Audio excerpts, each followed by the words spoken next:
Welcome to WHHI-TV Daily News. I'm Betsy McDaniel, and we'll get started with some headlines today. Early voting saw record-breaking numbers in South Carolina, but as of the time of this taping, no definitive numbers on Election Day as yet. And while there have been a few surprises around the country, Election Day went pretty much the way you might have expected in the Lowcountry. A very good day for incumbents. Henry McMaster was reelected governor by about a 60-40 margin over Joe Cunningham. Tim Scott won his Senate seat by a 2-1 margin, and Nancy Mace won the first congressional seat by 14 points over Dr. Annie Andrews. As for the State House, there was one upset in those races, with Republican Bill Hagar beating Democratic incumbent Shedron Williams by 8 points. All of the other incumbents in the Lowcountry were winners. What happened in local races? Well, Beaufort's County Council will have 4 new Republican members. Lawyer David Bartholomew won in District 2, Tab Tabernick in District 6, Paula Brown in District 8, and Tom Wrights in District 11. The school board races turned out to be the most curious. Incumbent Mel Campbell in District 10 finished 3rd, with Elizabeth Hay winning that seat. Terry Thomas won over Chloe Gordon by 2 votes, 2,142 to 2,140, in the District 2 race. There are no results in yet for the write-in race between District 5, Gwyneth Saunders and Cynthia Hayes. In Beaufort, there were 5 candidates for 2 spots on City Council. That election was won by incumbent Mike McPhee, and runner-up firefighter Josh Scalate will take the 2nd spot. Scalate edged out 3rd place finisher Josh Gibson by 32 votes.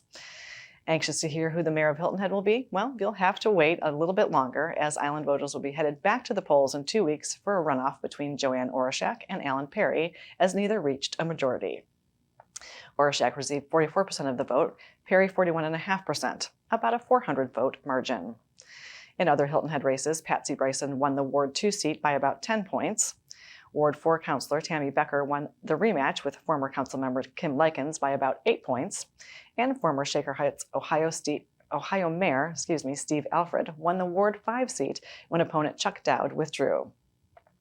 And lastly today, the Beaufort County Green Space penny sales tax won by a little more than 5 points, though it will not go into effect until next May. The media sources on your screen will have more on these and other stories, and we would love for you to like us on Facebook and follow us on Instagram at WHHI-TV. And if you have an idea for a news story, we'd love to hear it, so drop us a line at news@WHHITV.com. And now here's Justin Jarrett with what happened last night in the Loco. Hey, it's time for Last Night in the Loco on WHHI, powered by LocoSports.com. And it's time to celebrate some more state champions from the Loco. Hilton Head High's girls tennis team returned to the state championship match for the first time since 2019 on Saturday, taking on upper state champion Greenville, fueled by dominant straight set victories from Emily Ruckno, Haley Poplin, and K.S. Kersey.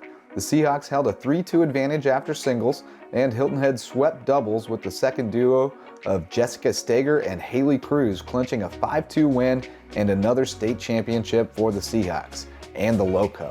May River's Rodney Summers told his team of his decision to step down Monday following a 5-6 season that ended with a heartbreaking 24-21 home loss to Myrtle Beach on Friday. Summers built the program at May River from the ground up. In just their 3rd season of varsity football, May River went 12-1 and reached the lower state semifinals. And a year later, the Sharks went a step further, reaching the lower state finals. Speaking of football, Tropical Storm Nicole has thrown a wrench in the 2nd round playoff schedule. Bluffton's game at South Florence has been moved up to Wednesday night, while Estill and Thomas Hayward have moved their home games to Saturday evening. Beaufort High and Beaufort Academy are holding firm to Friday for the time being, but they could always pivot to Saturday. We'll keep you posted. For Loco Sports and WHHI, I'm Justin Jarrett. Until next time, go Loco. Thanks, Justin. Now here's Maria with a look at our weather. Thanks, Betsy. All right, so taking a look ahead and taking a look at how Tropical Storm Nicole is going to impact us here in the Lowcountry. Thursday, we're going to start to see rain in the morning from the storm. It's going to pick up by the afternoon, and then in the evenings when we're really going to start to see heavy rain. It's predicted we're going to see some storm surge, and we might be seeing some flood warnings, so keep an eye out on that and do be careful. Hilton Head's going to have a high of 74, a low of 65. Bluffton's going to have a high of 75, a low of 63. And Beaufort's going to have a high of 75 and a low of 63. The sunrise for Thursday is going to be at 6:47 and sunset's going to be at 5:26. Taking a look at the beach tides, high tide is going to be at 10:05 a.m. and low tide is going to be at 5:29 p.m. Taking a look into the rest of the weekend, Friday, we still are going to see some of the impact from the storm. It's going to be windy with scattered showers and thunder showers throughout the day, and then it's going to clear up by the evening. We're going to see highs in the 70s, lows in the 60s. After all that rain, Saturday it's going to be sunny with highs in the 70s and lows in the 60s. And then come Sunday, it's going to be breezy in the morning, but otherwise it's just going to be partly cloudy throughout the day. And we are going to see a drop in temperature. The highs are going to be in the 60s and the lows are actually going to be in the 40s and 50s. That's it for today. Let's hit it back to the desk. Thanks, Maria. And we'll be back in just a moment with an inside look at the Concours d'Elegance. Don't go away.